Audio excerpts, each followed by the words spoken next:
Price the Lord. இது சீடர்களின் உருவாக்கும் ஜெபம். அந்த வேலை தான் கடவுள் நமக்கு கொடுத்துருக்கிறார். கடவுளுக்கு அநேக ஆட்கள் தேவை.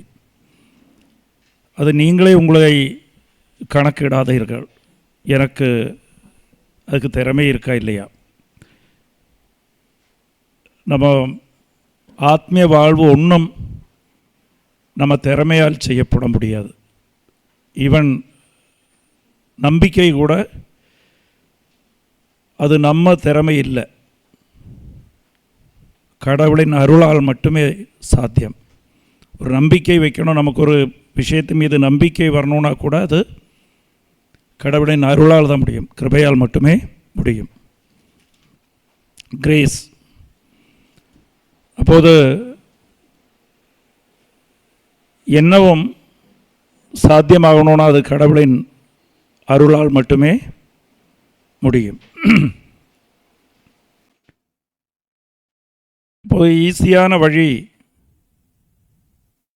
நமக்கு ஏதாவது பெற்றுக்கொள்ளணும்னால் அது ஒன்றும் நம்மால் சாத்தியமில்லை. எல்லாம் கடவுள் கொடுக்கிற கிருபை, அது அருள். அது இப்போ நமக்கு ஏதாவது தேவை இருந்தால், இல்லை நீங்கள் ஏதாவது உங்கள் வாழ்க்கையில் இழந்து விட்டால், தொலைத்து விட்டால், எதாக இருக்கலாம், மகிழ்ச்சியாக இருக்கலாம், அமைதியாக இருக்கலாம், அன்பாக இருக்கலாம், பொருளாக இருக்கலாம், பேர் புகழாக இருக்கலாம். இதெல்லாம் தேட வேண்டியது இந்த உலகத்தில் இல்லை, கடவுளிடம். ஏன்னா இது கொடுத்தது கடவுள். இது திரும்பி போச்சுனாலும் கடவுள்கிட்ட மட்டும்தான் இருக்கும். நீங்கள் செய்ய வேண்டியது, என்னெல்லாம் குறைகள் இருக்கோ அதெல்லாம் கடவுளிடம் இருக்குங்கிறது நம்பணும், கடவுளை பார்க்கணும், ஆராதித்தான் மட்டும் போதும், கேட்க வேண்டிய தேவையில்லை. கடவுளை ஆராதிக்கும் போது நீங்கள் முழுமையாகி விடுவீர்கள். ஏன்னா அருள் எங்கிருந்து வரும்? இயேசுவிடம் இருந்து மட்டும்தான் வரும். அருளை எப்படி பெற்றுக்கொள்வது, எப்படி கிருபையை பெற்றுக்கொள்வது? Grace. How to earn grace? Grace comes from Jesus. யோவான் 1வது அதிகாரம் 17வது வசனம். மோசை வழியாக என்ன வந்தது? நியமம் மோசை வழியாகவும் அருள் இயேசு கிறிஸ்து வழியாக வந்தது. திருச்சட்டம் மோசே வழியாக கொடுக்கப்பட்டது, அருளும் உண்மையும் இயேசு கிறிஸ்து வழியாய் வெளிப்பட்டன. Price the Lord. அப்போது இது எப்படி இந்த அருளை பெற்றுக்கொள்வது? இது அருளை பெற்றுக்கொள்ளணும்னால் எல்லா மனிதனுக்கும் கிடைக்குமா? கிடைக்காது. அதுக்குத்தான் இறையாட்சி, உலக ஆட்சின்னு உள்ளது. இறையாட்சிக்குள் உள்ளவர்களுக்கெல்லாம் அவங்க கடவுளின் கட்டுப்பாட்டுக்குள் இருக்கிறார்கள். அப்போ என்னெல்லாம் தேவையோ அவங்களுக்கு அந்த அருள் கிடைக்கும். Praise the Lord. அப்போ இது நம்ம இதுக்கு முன்னாடி நல்லா கவனிச்சு கேளுங்க. ஒரு 15 நிமிஷம் வசனத்தை மட்டும் எழுதி வைங்க.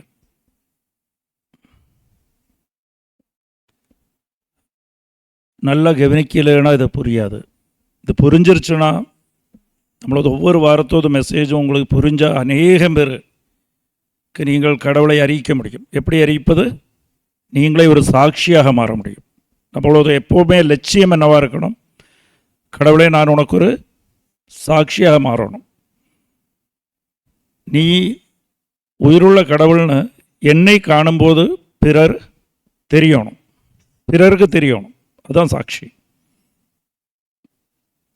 அநேகம் பேர் உயிரை கொடுத்தார்கள். அநேக சீடர்களும் இயேசுக்காக உயிரை கொடுத்தார். எதுக்காக கொடுத்தாங்க? நான் மரித்தாலும் வாழ்வேன், ஏன்னா என் கடவுள் வாழ்ந்து கொண்டு இருக்கிறார். அதுதான் சாட்சி. Price the Lord. அப்போ மரணம் எனக்கு ஒரு லாபம், அதனால தான் நான் உயிரை கொடுக்கிறேன். எப்படி லாபம்? இயேசு வழியாக எனக்கு லாபம். பிலிப்பியர் 1:21 தான். அது மரணம் எனக்கு லாபமாக இருக்குது. கிறிஸ்துவர்களை பொறுத்த வரைக்கும் தான் இயேசு கிறிஸ்து நமக்கு பரிகாரம் செஞ்சதுக்கப்புறம் தான் மரணம் எனக்கு லாபம். நஷ்டப்பட்டதெல்லாம் கடவுள் கொடுப்பார். இந்த உலகத்தில் நீங்கள் பார்த்துருப்பீங்க, நீ என்னெல்லாம் நஷ்டப்பட்டியோ அதெல்லாம் கொடுப்பார். ஆனால் உங்கள் அன்பானவர்கள் மரிக்கும்போது நிறைய பேர் கவலைப்படுறீங்க. திருப்பி கொடுக்காத காரணம் என்னன்னா, கடவுள் நஷ்டப்பட்டதை தான் கொடுப்பார். மரணம் லாபமாக இருக்கிறனால அது கொடுக்க வேண்டிய தேவையில்லை. Price the Lord. அது இந்த உலகத்தில் உள்ள மக்களுக்கு அது தெரிய மாட்டேங்குது. லாபம் என்னன்னு தெரியல. கடவுள் பார்வையில் அது லாபம். நீ லாபத்தில் இருக்கிறாய். ஆறு மரித்தார்களோ அவங்க லாபம் தான் பவுலடியார் சொல்றார். வாசிங்க.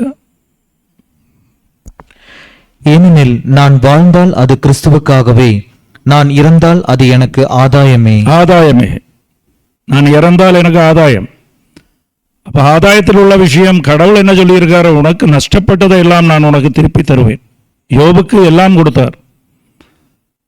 யோபு நஷ்டப்பட்டதை எல்லாம் கடவுள் திருப்பி கொடுத்தார். ஆனால் மக்களை கொடுக்கவில்லை. அது காரணம் என்ன? அது ஏற்கனவே லாபத்தில் தான் இருக்கு. Price the Lord. உலக பார்வையில் தான் நஷ்டம். Price the Lord. இப்போ நம்ம இதில் முதலில் புரிந்து கொள்ள வேண்டிய விஷயம் இறையாட்சி. அநேகம் பேர் நம்ம நிறைய இறையாட்சியை பற்றி கேட்டிருக்கிறோம். ஆனால் இன்னும் மனதில் பதிந்திருக்கான்னு தெரியாது. Price the Lord. இஸ்ரேல் மக்கள் ஈஜிப்டின் அடிமைத்தனத்திலிருந்து திரும்பி கானாதேசத்துக்கு வந்த உடனே அவர் சாமுவேலிடம் என்ன கேட்டார்? எங்களுக்கு ஒரு அரசர் தேவை. Praise the Lord. அரசர் வேணும். எங்களை ஆழ்வதற்கு ஒரு அரசர் எங்களுக்கும் தேவை. Praise the Lord. எங்கள் நாட்டுக்கு ஒரு அரசர் தேவை. அப்போது சாமுவேல் இஸ்ரேல் மக்களிடம் சொல்வது என்ன? கடவுள்தான் நம்ம அரசர். வேற அரசர் வந்தால் உங்கள் வாழ்வில் தீங்கு உண்டாகும். உங்கள் குடும்பத்தை, மனைவியை எடுத்துக்கொள்வார்கள், குழந்தைகளை அடிமையாக்குவார்கள், உங்கள் பொருட்களை எல்லாம் எடுத்துக்கொள்வார்கள் அப்படின்னு சொல்லும் போதும் இஸ்ரேல் மக்கள் கேட்க மாட்டார்கள். அவங்க என்ன செய்வாங்க? பின்னையும் அரசர் தேவைன்னு அடம் பிடிக்குவாங்க. Price the Lord. இப்போ கடவுள் அபிஷேகம் செய்வார். அப்படி முதல் அரசராக இஸ்ரேலுக்கு சவுல் அரசரை கொடுப்பார். Price the Lord. அதுக்கப்புறம் இஸ்ரேல் வாழ்நாளிலேயே பெரிய அபிஷேகமானதும் ஆசீர்வாதமான அரசரை தாவீதை கொடுப்பார். Price the Lord.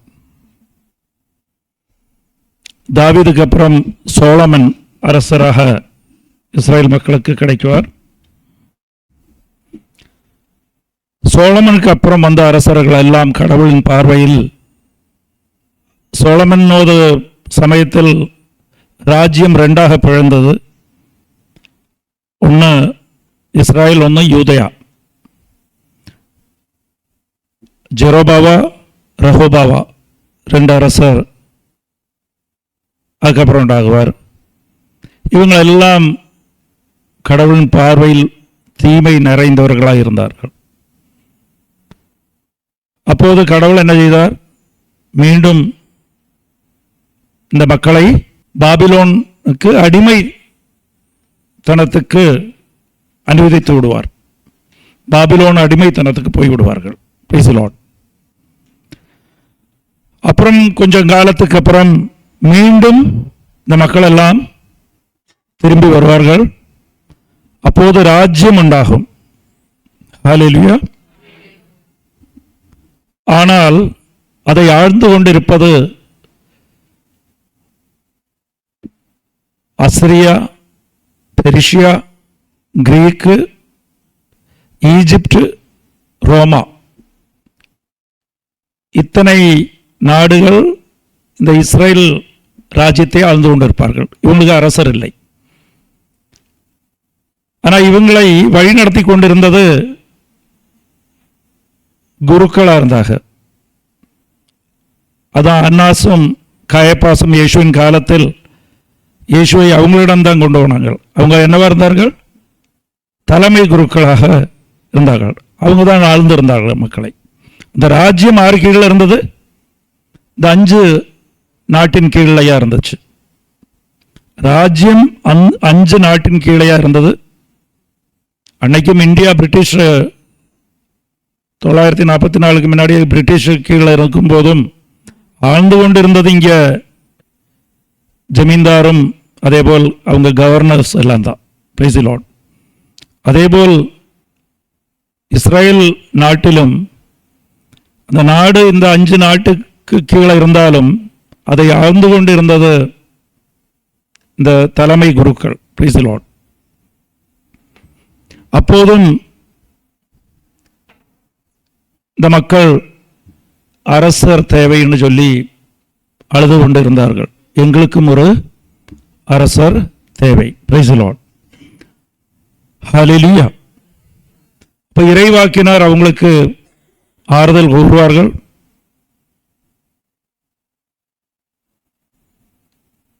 அவங்களுக்கு வாக்குகள் கொடுப்பார்கள். எஸ்ஐயா 11:10 வாசிங்க.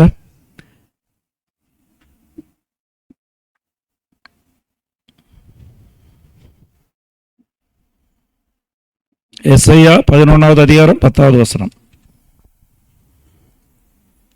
அந்நாளில் மக்களினங்களுக்கு சின்னமாய் விளங்கும் ஈசாயின் வேரை பிற இனத்தார் தேடி வருவார்கள். அவர் இளைப்பாறும் இடம் மாட்சி நிறைந்ததாயிருக்கும். அப்படின்னா தாவீதின் வழிமுறையிலிருந்து ஒரு அரசரை நான் உனக்கு கொடுக்குவேன். இதான் இறைவாக்கினர் கூறினது. Price the Lord. அப்போ மக்கள் எல்லாம் எதிர்நோக்கி கொண்டிருந்தார்கள். இந்த வாக்கை நம்பி எங்களுக்கும் ஒரு அரசர் தேவைன்னு மக்கள் எல்லாம் எதிர்நோக்கி கொண்டிருந்தார்கள், இஸ்ரேல் மக்கள். Price the Lord. அநேக இறைவாக்கினர் இந்த வாக்குறுதியை கொடுத்தார். உங்களுக்கு ஒரு அரசரை, இஸ்ரேலுக்கு ஒரு அரசர் கிடைக்கும், அவர் ஆட்சிக்கு அழிவே உண்டாகாது, அப்படி எல்லாம் வாக்குறுதி கொடுப்பாங்க. மாலாக்கி கடைசி இறைவாக்கினர். அதுக்கப்புறம் 400 வருஷத்துக்கு இறைவாக்கினர் கடவுள் கொடுக்கவில்லை இஸ்ரேல் மக்களுக்கு. Price the Lord. கடைசி இறைவாக்கினர் மாலாக்கி. அதுக்கப்புறம் இறைவாக்கினரை கொடுக்கவில்லை. 400 வருஷத்துக்கு அப்புறம் முதல் இறைவாக்கினர் ஸ்நாபக அருளப்பரை கடவுள் அனுப்பினார்.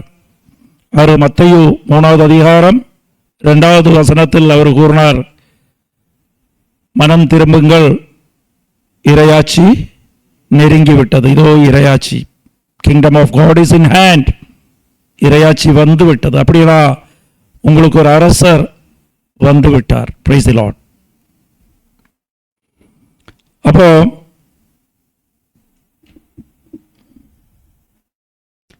இயேசுதான் மிசியா. மிசியான்னு சொன்னா என்ன? அப்போ இறைவாக்கினர் ஆன ஸ்நாபக அருளப்பர் சொல்லுவார், இதுதான் மிசியா, இயேசு கிறிஸ்து. அப்போ மிசியான்னு சொல்லும்போது மக்கள் எல்லாம் என்ன நம்புறார்? இவர்தான் அரசர். மிசியான்னு சொன்ன என்ன? அனாயிண்டட், அபிஷேகம் செய்யப்பட்டவர். ஆரெல்லாம் அபிஷேகம் செய்யப்படுவார்கள்? அரசர்கள் தான் அபிஷேகம் செய்யப்படுவார்கள். சாமுவேலால் அபிஷேகம் செய்யப்பட்டுதான் அரசராக மாறினார். Price the Lord. அதேபோல் மெசியா, கிரீக்ல கிரைஸ்ட், கிறிஸ்து. அப்ப அபிஷேகம் செய்யப்பட்டவர். அப்போது மக்கள் எல்லாம் நம்பினார், இயேசுதான் எங்கள் அரசர், நாங்கள் இவ்வளவு காலம் காத்திருந்த அரசர் இயேசுதான், எங்களை இந்த ரோமா சாம்ராஜ்யத்திலிருந்து விடுவிக்க செய்ய வந்த அரசர் இவரே. Price the Lord. அப்போது இதைத்தான் மக்கள் நம்பியிருந்தார். Price the Lord. இயேசுவை இந்த இஸ்ரேல் மக்கள் கொள்வதற்கு காரணமும் இதுதான். அவங்க ஏமாற்றம் அடைந்தார்கள். அவங்களை எதிர்நோக்கி இருந்தது என்ன? அவர் அரசராக வந்து இப்போது ரோமா சாம்ராஜ்யத்தை அழித்துவிட்டு அவர் ராஜ்யம் செய்வார், அவர் எங்களுக்கு அரசராக இருப்பார். அந்த கணக்கெல்லாமே தப்பா போச்சு. Price the Lord. அதுதான் ஒரு காரணம். இஸ்ராயல் மக்கள் ஒரு காலமும் கடவுளை எதிர்பார்க்கலை. அவங்க காத்திருந்தது ஒரு அரசருக்காகத்தான் காத்திருந்தார்கள். Price the Lord. அவர் காத்திருந்தது கடவுள் வருவார், இங்கே ஒரு ராஜ்யம் உண்டாகும், சொர்க்கம் உண்டாகும். அதுக்கு ஒரு காலமும் காத்திருக்கலை. அவங்க இந்த 400 வருஷமும் காத்திருந்தது இறைவாக்கினர் அவங்களுக்கு அவங்க மனதுக்குள் எப்போதும் ஒரு தேடல் இருந்தது, ஒரு அரசர் வேணும்னு. அந்த அரசர் எங்களுக்கு இன்னும் கிடைக்கவில்லை. ஆனால் இறைவாக்கினர் வார்த்தையை நம்பினார்கள். இறைவாக்கினர் எசையாகவும் அநேக இறைவாக்கினர் சொல்லியிருந்தாங்க, உங்களுக்கு நான் ஒரு அரசரை கடவுள் அனுப்புவார். அப்போது அதை எதிர்நோக்கி இருந்து 400 வருஷத்துக்கு அப்புறம் இயேசு கிறிஸ்து அரசராக அவங்க எதிர்நோக்கி இருந்தார்கள். அந்த கணக்கெல்லாம் தப்பா போனது ஓசானா ஞாயிற்றுக்கிழமை. Price the Lord. அதில் சக்கரியா 9:9 இறைவாக்கினர் ஏற்கனவே சொல்லியிருந்தார், உங்கள் அரசர், தாழ்மையுள்ள அரசர் கழுதை மீது வந்து ஆட்சியை செலுத்துவார். Price the Lord. அப்போ சக்கரியா இறைவாக்கினர் சொன்னதையும் அவங்க நம்பினார். அப்போ அவங்க என்னென்ன ஹோசானா ஞாயிற்றுக்கிழமை இயேசு கிறிஸ்து கழுதை புறத்து வரும்போது எல்லாரும் பின்னாடி பெருசாக கோஷம் போட்டுக்கொண்டு ஹொசானா ஹொசானா ஹொசானா என்ன, கடவுளை கடவுளை எங்களை மீட்டருளும், எங்களை காப்பாற்றும். இப்போ கடவுள் இப்போது இந்த அரசர் வந்து எங்களை மீக்குவார், ரோமா சாம்ராஜ்யத்திலிருந்து மீக்குவார். அந்த எதிர்நோக்கத்தோடு எல்லாரும் குருத்தோலையை வைத்துக்கொண்டு வரவேற்று பின்னாடி நடந்து எருசலேம் தேவாலயத்தை நோக்கி போனார்கள். இடதுபுறத்தில் நேரா போய் இடதுபுறம் போனால் எருசலேம் தேவாலயம், வலதுபுறம் போனால் அரண்மனை, ரோமா சாம்ராஜ்யம் இருக்கும் அரண்மனை. Price the Lord. Hallelujah. Price the Lord. எதிர்நோக்கி மக்கள் எல்லாம் போகும்போது இயேசு கிறிஸ்து நேரா போகும்போது இவங்களெல்லாம் எதிர்பார்த்தது இயேசு வலதுபுறத்து போய் அங்க அவங்க கூட யுத்தம் செய்து ரோமா சாம்ராஜ்யத்திலிருந்து எங்களுக்கு விடுதலை கொடுத்து எதிர்காலத்தில் எங்களுக்கு ஒரு அரசர் கிடைப்பார், நாங்கள் அடிமைத்தனத்திலிருந்து விடுவிக்கப்படுவோம். ஆனால் இயேசு கிறிஸ்து செய்தது இடதுபுறம் போனார், வலது போகாமல் இடதுபுறம் ஆலயத்துக்குள் போய் ஆலயத்தில் சாட்டை வாரெடுத்து அதை சுத்தம் பண்ணினார். Price the Lord. இதில் இவங்க எல்லாரும் நம்பிக்கை இழந்து விட்டார்கள். Price the Lord. அப்ப இதுவரை அநேகம் பேருக்கு என்னன்னா இறையாட்சி, அப்ப கடவுள் இயேசு கிறிஸ்து வந்தது இறையாட்சியை அமைப்பதற்கு. இங்கே என்ன ஆட்சி? இறையாட்சின்னு சொன்னா கிங்டம் ஆஃப் ஹெவன், அது சொர்க்கத்தில் இல்லை, நம்ம மரித்ததுக்கு அப்புறம் இல்லை. Price the Lord. இயேசு கிறிஸ்து அமைக்க வந்த இறையாட்சி, இங்க 2 ஆட்சி உண்டு. ஒன்று வந்து உலக ஆட்சியும், அது கூட பேரலா போயிட்டு இருக்கிறது, அது கூட சமமா போயிட்டு இருக்கிறது தான் இறையாட்சி. Price the Lord. அப்ப இறையாட்சியின் குணத்தை நீங்கள் முதல்ல புரிந்து கொள்ளணும். அப்ப இறையாட்சி எப்படி? இறையாட்சியை பற்றி புரியணும்னால் 1 கொரிந்தியர் 15வது அதிகாரம் 24வது வசனம். அதன் பின் முடிவு வரும், அப்பொழுது அப்பொழுது கிறிஸ்து ஆட்சியாளர், அதிகாரம் செலுத்துவோர், வலிமையுடையோர் ஆகிய அனைவரையும் அழித்துவிட்டு தந்தையாகிய கடவுளிடம் ஆட்சியை ஒப்படைப்பார். Praise the Lord. ஏது ஆட்சியை ஒப்படைக்குவார்? தந்தையாம் கடவுளிடம் இயேசு கிறிஸ்து ஏது ஆட்சியை தந்தையிடம் ஒப்படைக்குவார்? இயேசு கிறிஸ்து, இந்த வசனம் என்ன சொல்லுதுன்னா, இயேசு கிறிஸ்து இங்கே இருக்கிற தீய சாத்தானை வெற்றி கொண்டு தோல்வியடைய செய்து ஆட்சி தன் கைக்குள் எடுத்து அந்த ஆட்சியை கொண்டு போய் யாரிடம் ஒப்படைக்குவார்? தந்தையிடம் ஒப்படைக்குவார். Price the Lord. அப்படின்னா இந்த உலகத்தில் தான் இன்னொரு இயேசு கிறிஸ்து அமைத்த இந்த ஆட்சியும் உள்ளது. இயேசு கிறிஸ்து அந்த கோவிலில் போய் சுத்தம் பண்ணி, அப்போ இயேசு கிறிஸ்து என்ன சொல்கிறார்னா, நான் இந்த உலகத்தை பிடிக்க வரல, இந்த உலகத்தோட ஆட்சியை என் கைக்குள்ள எடுக்க வரலை, நான் ஒரு புதிய ஆட்சியை அமைக்க வந்திருக்கிறேன். அது ஆத்மீய ஆட்சி. Price the Lord. Spiritual kingdom. Price the Lord. அதுதான் புரியணும். அது இங்கே பேரலாக இருக்குது. இங்கே உலக ஆட்சியும் உண்டு, அதுக்கு கொஞ்சம் மேலே கடவுள் இயேசு கிறிஸ்து அமைத்த உலக ஆட்சியை வேறுபட்ட இறையாட்சியும் உண்டு. இறையாட்சி உங்களுக்குள் தான் இருக்குன்னு கடவுள் சொன்னதுக்கு காரணம் அதுதான். Price the Lord. இது இன்னும் புரியணும்னா எப்படி புரியணும்னா, ஞானஸ்தானத்துக்கு முன்னாடி எல்லாரும் ஏதாட்சிக்குள் இருக்கிறார்கள்? உலக ஆட்சிக்குள் இருக்கிறார்கள். ஞானஸ்தானத்துக்கு அப்புறம் அது அப்படியே அந்த ஆட்சி அங்கிருந்து போய் இந்த உலகத்துக்குள்ளேயே தான், ஆனால் அது இறையாட்சிக்குள் இருக்கிறார்கள். நான் சொல்கிறேன், புரியுதா? கரெக்டாக புரியணும். ஒரு மனிதனோட ஆட்சி மாறிவிடும். நீ ஏது ராஜ்யத்துக்குள், இப்போ ஒரு விசா எடுத்து இல்லை வேறு நாட்டுக்கு சிட்டிசன் ஆகிற மாதிரி தான். சிலவங்க அமெரிக்கன் சிட்டிசன் ஆகுவாங்க, இங்கேருந்து ஃப்ளைட்டை பிடிச்சி பாஸ்போர்ட்டில் க்ரீன் கார்டெல்லாம் வாங்கி இல்லை அங்கத்தை பிஆர் வாங்கி அங்கத்தை சிட்டிசன் ஆகுவாங்க. Praise the Lord. அதே போல் நம்மளும் இந்த பிஆர் வாங்கி இந்த உலகத்திலேயே 2 ஆட்சியும் உள்ளது. இயேசு கிறிஸ்து இந்த உலகில் ஒரு விஷயம் நீங்கள் முதல்ல புரிஞ்சுக்கணும். சிலுவையில் மரித்ததுக்கு அப்புறம் சாத்தானுக்கு என்னாச்சு? சாத்தான் இருக்கானா இல்லையா? சிலுவையில் கடவுள் மரித்து பரிகாரம் செஞ்சதுக்கு அப்புறம் சாத்தான் இருக்கானா இல்லையா? Price the Lord. சாத்தான் இன்னும் இருக்கு, அங்கே தான். ஆனால் தோல்வி அடையப்பட்டான். Price the Lord. அது புரிஞ்சுக்கிடுங்க. சாத்தான் தோல்வி அடையப்பட்டான், ஆனால் சாத்தான் இப்போ இருக்கான். Price the Lord. அவன் தோல்வி அடையலேன்னு அந்த தோல்வி அடைந்த உணர்வு இல்லாதவங்கள்ட்டெல்லாம் ஆளாகுவான். போடாடே இப்போ அப்படின்னு சொன்ன பிரச்சனை இல்லை. Price the Lord. நம்ம அதுக்கு வழி ஒதுக்கி கொடுக்கும் போதுதான் சாத்தானுக்கு என்னாவது நம்மளை செய்ய முடியும். Praise the Lord. எப்போது சாத்தான் முழுமையா இல்லாம போவது, அதுதான் நம்ம 1 Corinthians 15வது அதிகாரம் 24 நம்ம வாசிச்சோம். இன்னொரு தடவை வாசிங்க. அதன் பின் முடிவு வரும். அப்பொழுது கிறிஸ்து ஆட்சியாளர், அதிகாரம் செலுத்துவோர், வலிமையுடையோர் ஆகிய அனைவரையும் அழித்துவிட்டு அழிவு எப்ப நடக்கும்? கடைசியில் 2வது வருகையில்.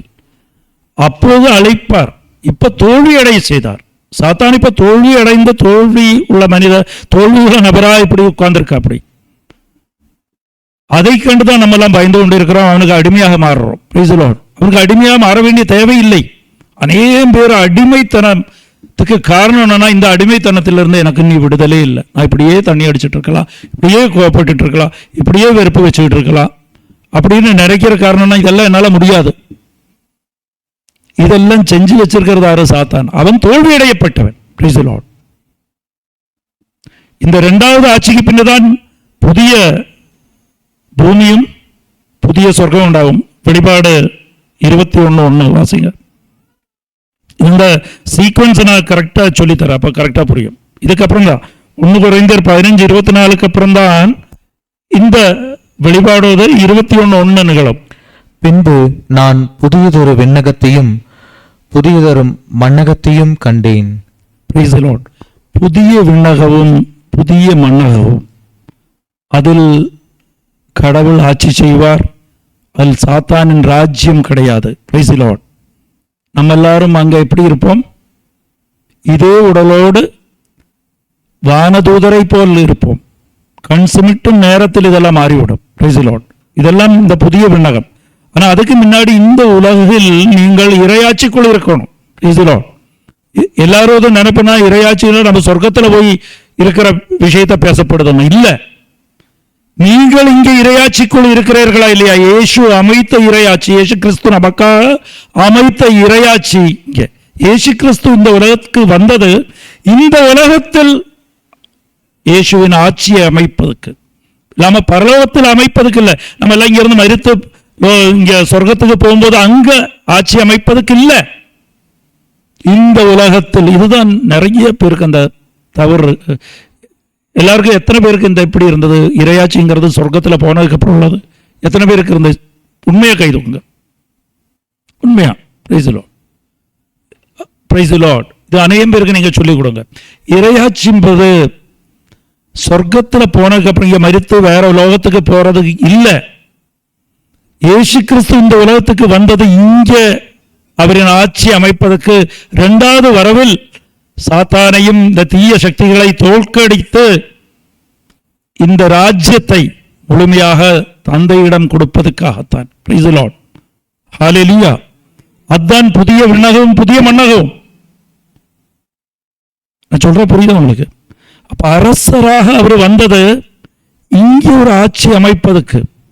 அது இந்த உலக ஆட்சியை விட வித்தியாசப்பட்ட ஆட்சி. Price the Lord. அதுதான் அவர் நேரா கோவிலுக்குள் போனார். ஆட்சி அமைப்பனால் உங்கள் இதயம் சுத்திகரிக்கப்பட வேண்டும். Price the Lord. அப்போது நம்ம புரிந்து கொள்ள வேண்டியது, இந்த இயேசு அமைக்க போற ஆட்சி எப்படி இருக்கும்னு சொன்னதான் நான் சொன்னேன். அது புதிய விண்ணகம் புதிய மண்ணகமா இருக்கும்.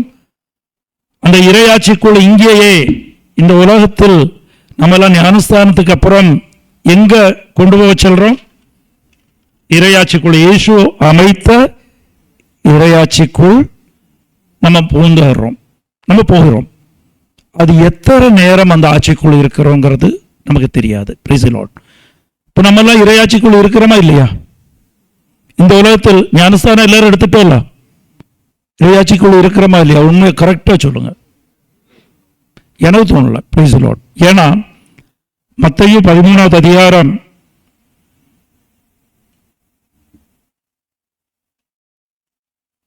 மத்தேயு 8வது அதிகாரம் 12வது வசனம் வாசிங்க.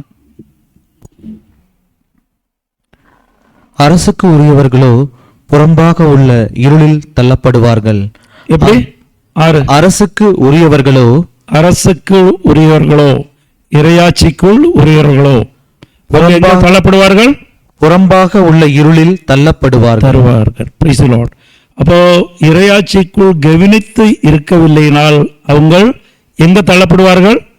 உலக ஆட்சிக்குள் தள்ளப்படுவார்கள். Price the Lord. இது எச்சரிக்கை, இது ஆபத்தான விஷயம். நம்ம எல்லாம் ஞானஸ்தானத்தை பெற்று இறையாட்சிக்குள் நுழைந்து விட்டதுக்கு அப்புறமும் எங்க தள்ளப்படுவோம்? இருளங்க உலக ஆட்சிக்குள் தள்ளப்படுவோம். Price the Lord. இது கவனிக்கணும் எப்பவுமே. இப்போ இயேசு அமைத்த ஆட்சிங்கிறது முதல்ல இந்த ஆட்சி கிடையாது. இயேசு இந்த உலகத்துக்கு வந்து மனித அவதாரம் எடுத்து இந்த உலகத்துக்கு வந்தபோது இயேசு அமைத்த ஆட்சி இதே உலக ஆட்சிக்குள் அதுக்கே பேரலாக, அது கூடையே சமமாக ஒரு இறையாட்சியை அமைத்தார். Price the Lord. அது ஞானஸ்தானத்தை பெற்றோர்கள் எல்லாம் அந்த ஆட்சிக்குள், அதான் மனம் வருந்தி ஞானஸ்தானத்தை பெற்றோர்கள் எல்லாம் அந்த ஆட்சிக்குள் இருக்கிறார்கள். Price the Lord. அந்த ஆட்சிக்குள் இருக்கும்போது உங்களுக்கு என்ன குணம்னா, அதை ஆட்சி பண்ணுவது இயேசு கிறிஸ்து. Price the Lord. இயேசு கிறிஸ்துவின் கட்டுப்பாட்டுக்குள் தான் இருப்பீர்கள். அவர் வழி நடத்துவார்கள். நீங்க சுகமாக படுத்து தூங்கலாம். அதுக்கு நிறைய உபமைகள் கடவுள் சொல்லி இருக்கிறார். அது 13:24, மத்தேயு 13:24. ஒருத்தன் விதை விதைப்பான், அவன் தூங்கி விடுவான். அப்போது என்ன நடக்கும்? பகைவன் கழையை விதைப்பான், ஆனாலும் அவன் தூங்கிக் கொண்டிருப்பான். சும்மா இருந்தா போதும், கடைசியில் கடவுள் பாதுகாப்பு கொடுப்பார். Price the Lord. களை எப்போது எடுக்கப்படும்? இறுதி நாளில் நீங்கள் உங்களை கடவுள் பாதுகாப்பார். இதுக்குள் இருந்தால் மட்டும் போதும். Praise the Lord. ஹல்லேலூயா. அதே போல் கடவுள் இன்னொரு உபமை கொடுக்குவார். மத்தேயு 13:32 நீங்கள் கடுகுமணி போல் நீங்கள் சிறிதாக இருப்பீர்கள், இறையாட்சிக்குள் நுழைந்து விட்டால் அந்த கடுகுமணி உங்களை வைத்து கடவுள் பெரிய மரமாக்கி அநேகம் பேருக்கு கடவுளின் வேலையை செய்ய வைப்பார். Price the Lord. கடவுளின் திட்டத்தை நிறைவேற்றுவார். நீங்கள் எதுக்கும் இல்லாத ஒரு கடுகுமணியா இருந்தா கூட இறையாட்சிக்குள் நுழைந்து விட்டால் நீங்கள் கடவுளின் திட்டத்துக்கு கடவுளின் கருவியாக மாறிவிடுவீர்கள். கடவுள் பிரயோஜனப்படுத்துவார் உங்களை. இந்த உலக பார்வையில் நீங்கள் ஒரு கடுகுமணியா இருப்பீர்கள், ஆனால் உங்களால் அநேகம் பேர் ரட்சிக்கப்படுவார்கள். Price the Lord. அதேபோல் புளிப்பு மாவு பற்றியும் கடவுள் சொல்றார். இறையாட்சிக்குள் நுழைந்தால் நீங்கள் ஒன்றும் இல்லாமல் இருந்தால் கூட இறையாட்சிக்குள் நுழையும் போது முழுமையாக மாறிவிடுவீர்கள். 2 விதத்தில் இருக்கலாம். இந்த ஆங்கிள் அப்படி எடுத்தால் போதும். இத்தினோண்டு புளிப்பை அதில் போட்டு விட்டால் போதும். Praise the Lord. மொத்தமும் மாறிவிடும். நீங்க கஷ்டப்பட வேண்டிய தேவையில்லை. மாவு ஏதாச்சும் கஷ்டப்படுதா? மாவு கஷ்டப்படுதா? Praise the Lord. இத்தினோண்டு ஈஸ்ட் போட்டால் போதும். இதில் அப்போ இறையாட்சிக்குள் நம்ம கஷ்டமே இல்லை. அதுதான் எல்லாமே கடவுள் செய்வார் நமக்காக. Price the Lord. அதுக்கு பேர் தான் கிரேஸ், அருள். அந்த ஆட்சிக்குள் இருக்கும்போது நீங்கள் நடப்பது, உங்களை வழிநடத்துவது யாரு? கடவுள். Praise the Lord. ஹல்லேலூயா. அப்ப அதான் புரியணும். இறையாட்சிக்குள் நம்ம என்னன்னா, நம்ம அங்கிருந்து புறந்தள்ளப்படாமல் நம்ம பார்க்கணும். புறந்தள்ளப்படாமல் இருந்தால் நீங்க ஒண்ணுமே செய்ய வேண்டாம். கடவுளின் திட்டத்தை நிறைவேற்றுவார். Price the Lord. நமக்கு பெரிய இந்த உலகில் பிறந்த இதுக்கு அர்த்தமும் பெரிய ஆசீர்வாதம் என்னன்னு தெரியுமா? பெரிய ஆசீர்வாதம். கடவுளின் வல்ல செயல்கள் என்னன்னு தெரியுமா? கடவுளின் திட்டம் நிறைவேறணும். Price the Lord. அதுதான் பெரிய செயல். நம்ம மீது கடவுளுக்கு என்ன திட்டம் உள்ளதோ அது நிறைவேறுவதற்கு நம்ம ஒத்துழைக்கணும். அதுதான் உலகில் பெரிய ஆசீர்வாதம் நமக்கு. Price the Lord. அது இறையாட்சிக்குள் இருந்தால் மட்டும்தான் முடியும். கடவுள் நம்மளை படைத்ததும் இந்த உலகத்துக்கு படைத்தது கடவுளின் திட்டத்தை நிறைவேற்றுவதுன்னு சொன்னால் அந்த திட்டம் உன்னுடைய திட்டம் போல் இல்லை. ஜெர்மியா 29:11 என்ன சொல்லுது? அது உன்னுடைய பலமான எதிர்காலத்துக்காக, உன்னுடைய அழிவுக்காக இல்லை. Price the Lord. அதுக்கு நீ என்ன செய்யணும்? இறையாட்சிக்குள் அதுக்காக அந்த ஆட்சியை அமைத்தார் கடவுள். Praise the Lord. அங்க போய் நீ ஒண்ணுமே செய்ய வேண்டாம். கடவுளுக்கு அனுமதிச்சு கொடுக்கணும். கடவுளை உன் திட்டத்தை நிறைவேற்றும். Price the Lord. பெரிய அதிசயங்களும் வல்ல செயல்களும் காணலாம். Price the Lord. அதுதான் அது என்னன்னா, நம்ம பலவங்களும் அதிலிருந்து தள்ளிவிடப்படுகிறோம்.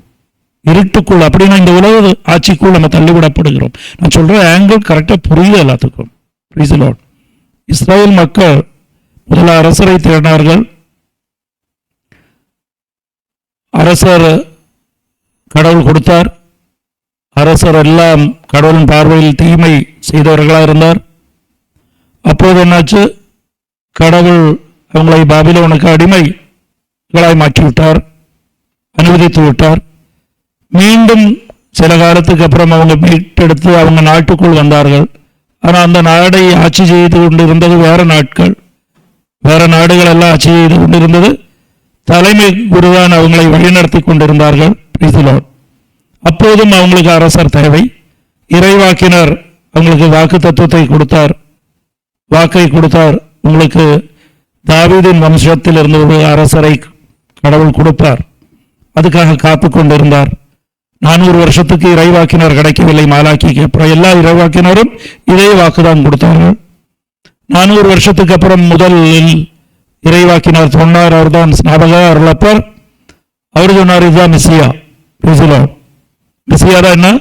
அரசர். நீங்கள் காத்து கொண்டிருந்த, இத்தனை காலம் எதிர்நோக்கி கொண்டிருந்த அரசர் இவரே. இதை இயேசு மீது அவங்க ஒரு காலமும் கடவுளை எதிர்நோக்கவில்லை. இஸ்ரேல் மக்கள் ஒரு காலமும் கடவுளை எதிர்நோக்கவில்லை. அவர் எதிர்நோக்கி இருந்தது, எங்களுக்கு இந்த அடிமைத்தனத்திலிருந்து, இந்த நாட்டின் அடிமைத்தனத்திலிருந்து எங்களுக்கு விடுதலை, எங்களுக்கு ஒரு அரசர் தேவை. Praise the Lord. அப்போது இயேசு கிறிஸ்து வந்தார். இவங்களை எதிர்நோக்குக்கு எதிர்முறையாக ஹோசானா அன்னைக்கு இவங்களெல்லாம் எதிர்பார்த்தது, உங்கள் அரசர் கழுதை மேல் வருவார்னு சக்கரியா இறைவாக்கினார் கூறினபடி சக்கரியா 9:9 கூறினார்.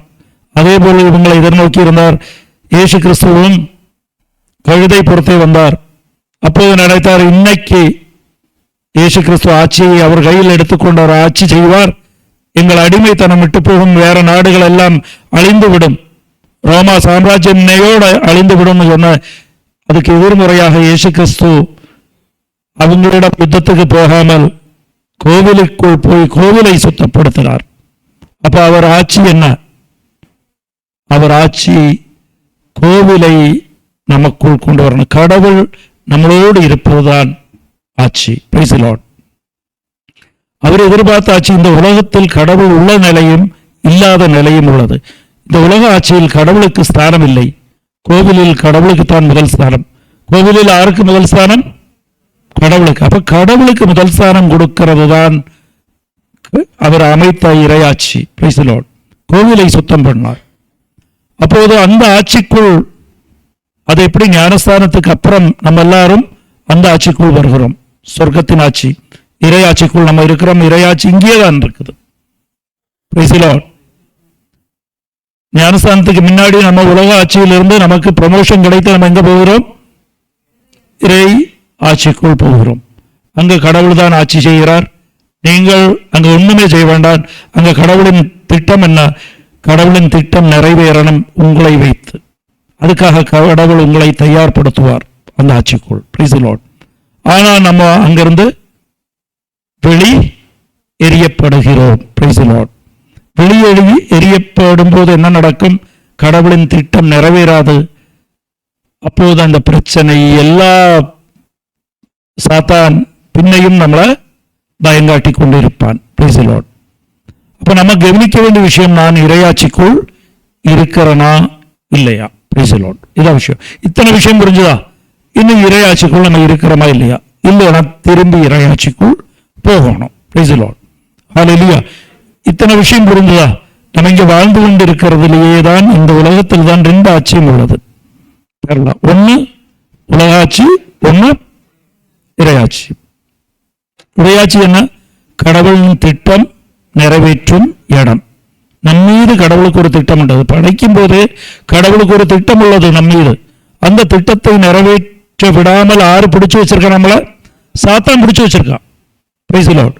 இந்த உலக ஆட்சி அதான் ஞானஸ்தானம் செய்யும்போது நீங்கள் எல்லாம் கடவுளின் மக்கள், கடவுளின் திட்டத்தை நிறைவேற்றுவதற்கு நீங்கள் அனுமதி கொடுக்கிறீர்கள். அதே மாதிரி கடவுள் உங்களை தேர்ந்தெடுத்திருக்கிறார் அவர் திட்டத்தை நிறைவேற்றுவதற்கு. ஞானஸ்தானத்தை பெற்றுக்கொண்டு நம்ம இறையாட்சிக்குள் போகிறோம். ஆனா இறையாட்சியில் இருந்து நம்ம தள்ளிவிடப்படுகிறோம். Price the Lord. ஹல்லேலூயா. அப்போ நம்ம நினைக்கிறோம் எப்படி வேணாலும் வாழ்ந்தாலும் நம்ம இறையாட்சிக்குள்ள தான் இருக்கோம். கடவுளின் திட்டத்தை நிறைவேற்றுவார். அநேகம் பேர் இந்த உலகத்தில் கஷ்டத்தை அனுபவிக்கிற காரணம், துயரத்தை அனுபவிக்கிற காரணம், பல தடைகளை அனுபவிக்கிறதுக்கு காரணம், மன அமைதி இல்லாத நிலை, மகிழ்ச்சி இல்லாத நிலைக்கு காரணம் கடவுளின் திட்டத்துக்கு நம்ம எதிராக நிற்கிறோம். கடவுளின் திட்டத்தை நிறைவேற்றுவதற்கு முடியவில்லை. கடவுளுக்கு நம்ம எங்க இருக்கிறோம்னா, இறையாட்சிக்குள் அழைக்கப்பட்டாலும் நம்ம குதிச்சு தள்ளப்படுற இடத்துல போய் நின்று நம்ம தள்ளப்பட்டு எங்க இருக்கிறோம்? உலகாட்சிக்குள் இருக்கிறோம். அப்போ கடவுளின் திட்டத்தை நிறைவேற்ற முடியவில்லை. Price the Lord.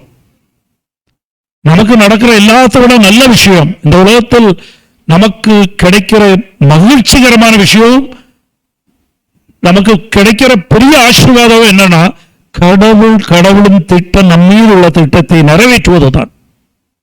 அது நிறைவேற்றிவிட்டால் அதை விட பெரிய பெயர் பெற்றவர்கள் யாருமே இருக்க முடியாது. நம்ம என்னன்னா அதுக்கு தடையாக நம்மளே நின்று கொண்டு நம்ம இறையாட்சியில் இயேசு கிறிஸ்து அன்னைக்கு அமைத்து வைத்த இறையாட்சியை விட்டு நம்ம உலக ஆட்சிக்குள் தள்ளப்படுகிறோம். இயேசு கிறிஸ்து அமைத்து வைத்ததே இதுக்கு தான். எல்லா மக்களும் இறையாட்சிக்குள் நுழைந்து கடவுளின் திட்டத்தை நிறைவேற்றுவதும். அதுக்கப்புறம் இந்த ஆட்சி எல்லாம் 2வது வரவுக்கு அவர் வந்து இந்த ஆட்சி எல்லாம் இந்த சாத்தானை முழுமையாக அழித்து விட்டு இந்த ஆட்சியை தந்தையின் கையில் ஒப்பு கொடுக்கணும். அப்பதான் இது முடியும். Praise the Lord. ஹல்லேலூயா. அப்போ இது நம்ம என்னன்னா 2வது வரவு வரும்போது கடவுள் வந்து பார்க்கும்போது இறையாட்சி இயேசு கிறிஸ்து அமைத்து வைத்த இறையாட்சிக்குள் ஒரு நபர் கூட இல்லை. Price the Lord. காண்றவர்களிடம் எல்லாம் ஒரு வார்த்தையாவது இயேசுவை பற்றி இயேசு மகத்துவம் அடையணும். யாராவது உங்களிடம் பேசும்போது ஒரு வார்த்தை சொல்றார்கள், பரவாயில்லையே, நீ இது பரவாயில்லையே அப்படின்னா, நான் இல்லை, என் கடவுள் இயேசு என்னோடு, இயேசு செய்தார், நன்றி, எனக்கில்லை இயேசுக்கு. நீங்கள் ஜபித்தீர்கள், நான் ஜபிக்கல, என் ஜபம் இல்லை, செய்தது இயேசு.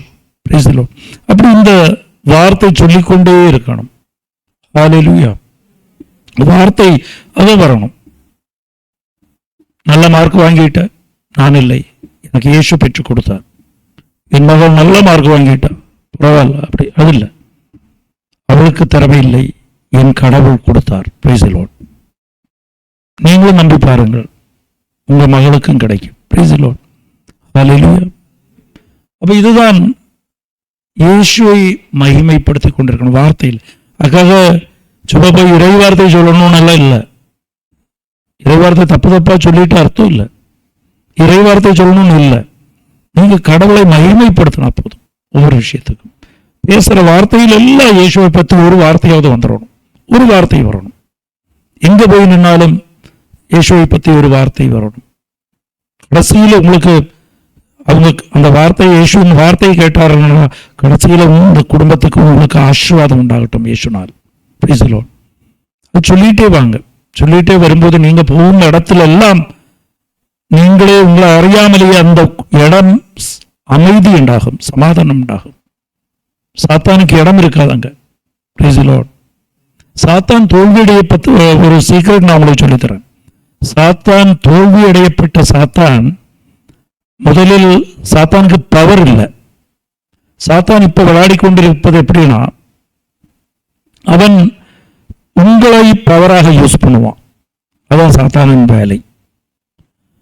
இப்போ என்ன தூண்டுதல் கொடுத்து சாத்தானால ஒன்றும் செய்ய முடியாது. உங்களை தோல்வி அடையப்பட்டனால் சாத்தான் என்ன செய்வானோ, தூண்டுதல் கொடுத்து உங்களுக்குள் வெறுப்புங்கிற இன்னொரு சாத்தானை உருவாக்கி விடுவான். Price the Lord. அப்ப யாரு தூண்டுதல் கொடுக்குறாங்களோ அங்க ஒரு சாத்தான் இருக்கிறான். தூண்டுதலோடு கொடுத்த சாத்தான், நீ கேவலமா இருக்கேன்னு உங்களை சொல்லும்போது, உன்னால இருக்க ஆகாதுன்னு சொல்லும்போது அங்க ஒரு வெறுப்புங்கிற சாத்தானை உருவாக்குவான்.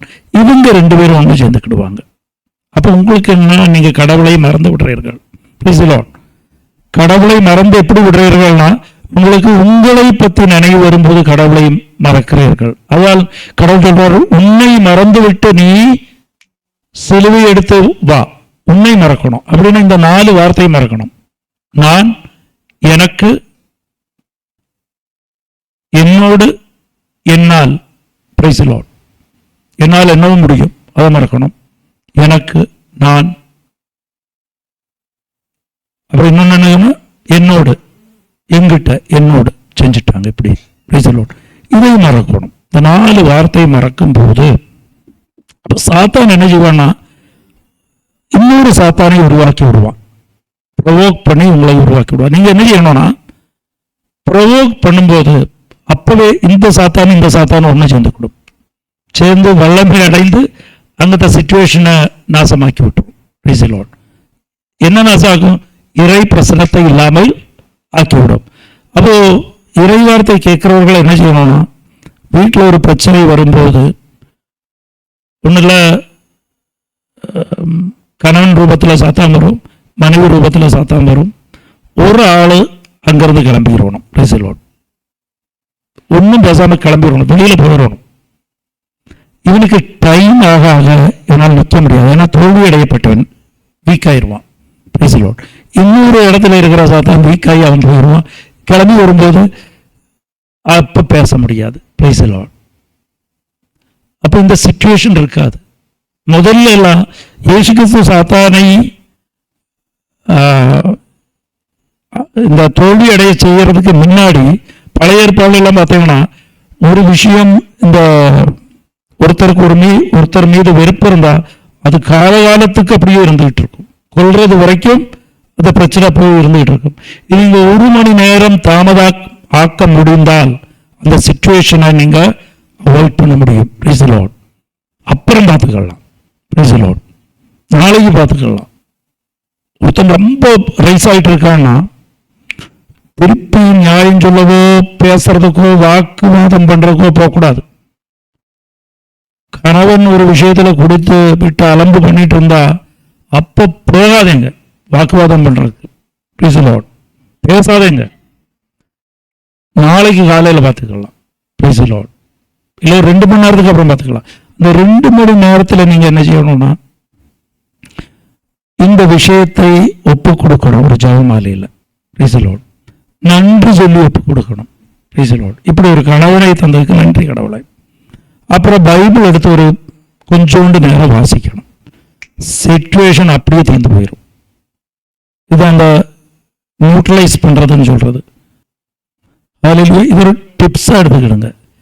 அப்பத்தைக்கு அப்பவே சொல்லணும் தலை பிடிச்சு போகணும் சிலவங்களுக்கு இருக்கு. அதெல்லாம் சாத்தான் செய்யறது. இப்போ நான் சொல்லலைன்னா நான் அவமானப்பட்டுட்டேன், எனக்கு அதை சொன்னதான் திருப்தி ஆகணும்.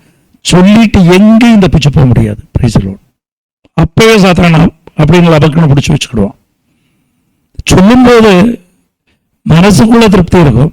அது என்ன திருப்தி? ஆரோக்கிய திருப்தி. சாத்தான் கையோ சொல்லிட்டானே இல்லை சொல்லிட்டானே. சாத்தானது திருப்தி தான். அது உங்க திருப்தி கிடையாது. அது அப்பவே திருப்பி பேசினா அது உங்க திருப்தியே இல்லை, அது சாத்தானின் திருப்தி. இவனும் என் பிடிக்கு வந்துட்டான். பின்ன விட முடியாது. அந்த சிச்சுவேஷன்ஸை லேசாக்கி அனைத்து ஜபத்தையாவது நாசம் பண்ணும். இல்லை வெறுப்பை கொண்டு இல்லை இங்கே காயங்கள் உருவாக்கி வச்சிரும் இதயத்துக்குள். அப்போ ஒரு எப்போ பார்த்தாலும் அந்த காயம் இருக்கிறவங்களுக்கு மன்னிக்க முடியாது. Praise the Lord. Hallelujah. Hallelujah. திரும்பி வரலாம். இப்போ இயேசு கிறிஸ்து அமைத்த ஆட்சி என்னன்னு எல்லாருக்கும் பிடிச்சிருச்சா? அது இறையாட்சிங்கிறது சொர்க்கத்தில் எல்லாம் மரித்ததுக்கு அப்புறம் உள்ளது இல்லைன்னு தெரிஞ்சிருச்சா? இப்போ நீங்கள் இறையாட்சிக்குள் இருக்கிறீர்களா இல்லையா? இல்லை வெளியில தள்ளப்பட்டீர்களா? அது மட்டும் ஒரு 5 நிமிஷம் கவனிச்சு கேளுங்க, நம்ம முடிச்சிடலாம். Praise the Lord. Praise the Lord. Hallelujah. நம்ம இறையாட்சிக்குள் இருக்கிறோம்னா நமக்கு இந்த அனுபவங்கள் உண்டாகும். மத்தேயு 5வது அதிகாரம் 10வது வசனம், நீங்கள் இயேசு நாமத்தில் துன்பம் அனுபவிக்கப்படுறதுக்கு நிகழ்வு வந்துச்சுனால் நீங்கள் இறையாட்சிக்குள் இருக்கிறீர்கள். Price the Lord. நீதியின் பொறுத்துன்னா இயேசு கிறிஸ்துவின் பொறுத்து வாசிங்க. நீதியின் பொருட்டு துன்புறுத்தப்படுவோர் பேறு பெற்றோர். Price the Lord. அதனால இயேசு கிறிஸ்து சொன்ன வார்த்தையை பொறுத்து, இயேசுவை பொறுத்து யாரையாவது மன்னிச்சுங்க. அப்போ உங்களுக்கு அவமானம் அப்படியே நிற்கிது, வேதனை வருது. ஒருத்தவங்கள ஏமாத்திட்டா சரி வச்சுட்டு போ. உங்களை குற்றம் சொன்னா நான் ஒன்றும் சொல்ல மாட்டேன். எனக்கு நியாயப்படுத்தி நான் அவனை பற்றி திருப்பி யாரிடம் குற்றம் சொல்ல மாட்டேன்னு உங்களால் முடிஞ்சதுனால் அது முடியணும். அப்போது நீங்கள் இறையாட்சிக்குள் இருக்கிறீர்கள். கடவுளின் திட்டத்தை நிறைவேற்றுவார், உங்கள் மீது உள்ள திட்டத்தை. அடுத்தது மத்தேயு 5:19. இக்கட்டளைகளில் மிகச் சிறியது ஒன்றையேனும் மீறி அவ்வாறே மக்களுக்கு கற்பிக்கிறவர் விண்ணரசில் மிகச் சிறியவர் என கருதப்படுவார். இவை அனைத்தையும் கடைபிடித்து கற்பிக்கிறவரோ விண்ணரசில் பெரியவர் என கருதப்படுவார். அப்படின்னா இறை வார்த்தை கீழ்ப்படிந்து அதை வாழ்ந்து காமிக்கணும். ஏன் உனக்கு கோபமே வர மாட்டேங்கி? ஏன் நீ என்ன திருப்பி பேச மாட்டேங்கிற? இயேசு கிறிஸ்து எனக்கு கற்றுக் கொடுத்ததான். யாரையும் விதிக்கக்கூடாது. Price the Lord. மன்னிக்க மட்டுமே கற்றுக் கொடுத்திருக்கிறார். சாட்சியாக வாழ்ந்து காமிக்கணும். இறை வார்த்தையாக வாழ்ந்து காமிக்கணும். Price the Lord. தூங்குறவங்களுக்கு தான் நான் சொல்றேன். அப்புறம் 3வது மத்தேயு 7வது அதிகாரம் 21வது வசனம். கடவுளின் இது முக்கியமானது, ரொம்ப கவனிச்சுக்கிடுங்க. என்னை நோக்கி ஆண்டவரே ஆண்டவரே என சொல்பவரெல்லாம் விண்ணரசுக்குள் செல்வதில்லை, மாறாக விண்ணுலகில் உள்ள என் தந்தையின் திருவுளத்தின்படி செயல்படுபவரே செல்வர். இது என்ன? கடவுளின் திட்டத்தை செயலாற்றுவர்களையே விண்ணரசில் பெரியவர்கள். அப்ப கடவுளின் திட்டத்தை நிறைவேற்றணும், அதை செயலாற்றணும். அப்ப கடவுளின் திட்டம் என்ன, அதை என்ன செயலாற்றணும்? கொஸ்டின். யோவான் 6வது அதிகாரம் 28வது வசனம். எங்கள் செயல்களை கடவுளுக்கு ஏற்றவையாக இருப்பதற்கு நாங்கள் என்ன செய்ய வேண்டும் என்று கேட்டார்கள். கடவுள் விரும்புவது, கடவுளுக்கு பிடிச்சதுக்கு நாங்கள் பிடிச்ச மாதிரி கடவுள் திருவுளத்து உள்ள விஷயத்துக்கு நாங்கள் என்ன செய்யணும்? கடவுளை அனுப்புவீரை நம்புவதே கடவுளுக்கு ஏற்ற செயல். கடவுளுக்கு ஏற்ற செயல்ங்கிறது கடவுள் அனுப்பினவரை நம்புவதை, தன்னுடைய மகனை நம்புவதை, இயேசு கிறிஸ்துவை நம்பணும். ஹல்லேலூயா. அப்ப இயேசு கிறிஸ்துவை நம்பணும்னு சொன்னா இது ரொம்ப ஈஸியான விஷயம் தான். நம்புறேங்களா? அதான் இங்கே வந்து உட்காந்துருக்கேன். ஆனால் உண்மையா நீங்க நம்புறீங்களா? நோ. உண்மையா நம்புறோமா? இல்லை. உண்மையா நம்பினா உங்க வாழ்க்கை அப்படியே மாறி இருக்கும். நீங்க இப்படியெல்லாம் இல்லை, வாழ்க்கை இதே இல்லை. அதுக்கு என்ன செய்யணும்? இயேசுவை நம்பணும்னா தினமும் இந்த நொடியிலிருந்து நீங்கள் ஜெபிக்க தொடங்கணும். கடவுளை உன்னை நம்புவதற்கான கிருபை எனக்கு தாரும். இயேசுவே உன்னை நம்புவதற்கான கிருபை எனக்கு தாரும். இங்க இப்ப இன்னைக்கு எத்தனை பேர் வந்திருக்கீங்களோ அத்தனை பேருக்கும் அடுத்த வாரம் சாட்சியம் சொல்றதுக்கான அனுபவம் உண்டாகும். இப்படி நீங்கள் ஜபிக்க தொடங்கினால், இப்படி மட்டும் நீங்கள் ஜபித்தால் இயேசுவே உன்னை நம்புவதற்கான அருளையும் கிருபையும் எனக்கு தாரும். என்னை கிருபையால் நிரப்புமே, பரிசுத்த ஆவியால் நிரப்புமே. உண்மை நான் நம்பணும். கடவுளின் திருவுளத்தை நிறைவேற்றுவதற்காக உண்மை நான் நம்புவதற்கான அருளை எனக்கு தாரும். இத்தனை உங்களால் இப்படி ஜபிக்க தொடங்கும் போது உங்க வாழ்க்கை மாறும். ஜபிக்க தொடங்கும் போது வாழ்க்கை மாறும். வாழ்க்கை வேற லெவல் வந்துடும். அப்போ இறையாட்சிக்குள் நீங்கள் இருக்கணும்னால் இயேசு மீது நம்பிக்கை வரணும். இயேசு மீது நான் என்ன சொல்லிக் கொடுத்தாலும் உங்களுக்கு நம்பிக்கை வராது. எங்களுக்கு தான் தெரியுமே, நாங்கள் நம்புறோமே, அதனால தான் திருப்பலிக்கு போகிறோம். ஆனால் நீங்கள் எல்லாம் திருப்பலிக்கு போகிறீங்க, நம்பிக்கை இருக்கா? கேள்வி உங்கள் நல்ல ஆழமாக நீங்கள் கேள்வி கேட்டு பாருங்கள். என்ன நம்பிக்கை? ஏது நம்பிக்கை? இயேசுவிடம் இருந்தே கேளுங்கள். ஏன்னா அருளால் மட்டும்தான் நம்ப முடியும். இன்னைக்கு இருந்து அதை கேட்க தொடங்குங்கள், வாழ்க்கை மாறிவிடும். Price the Lord. ஹல்லேலூயா.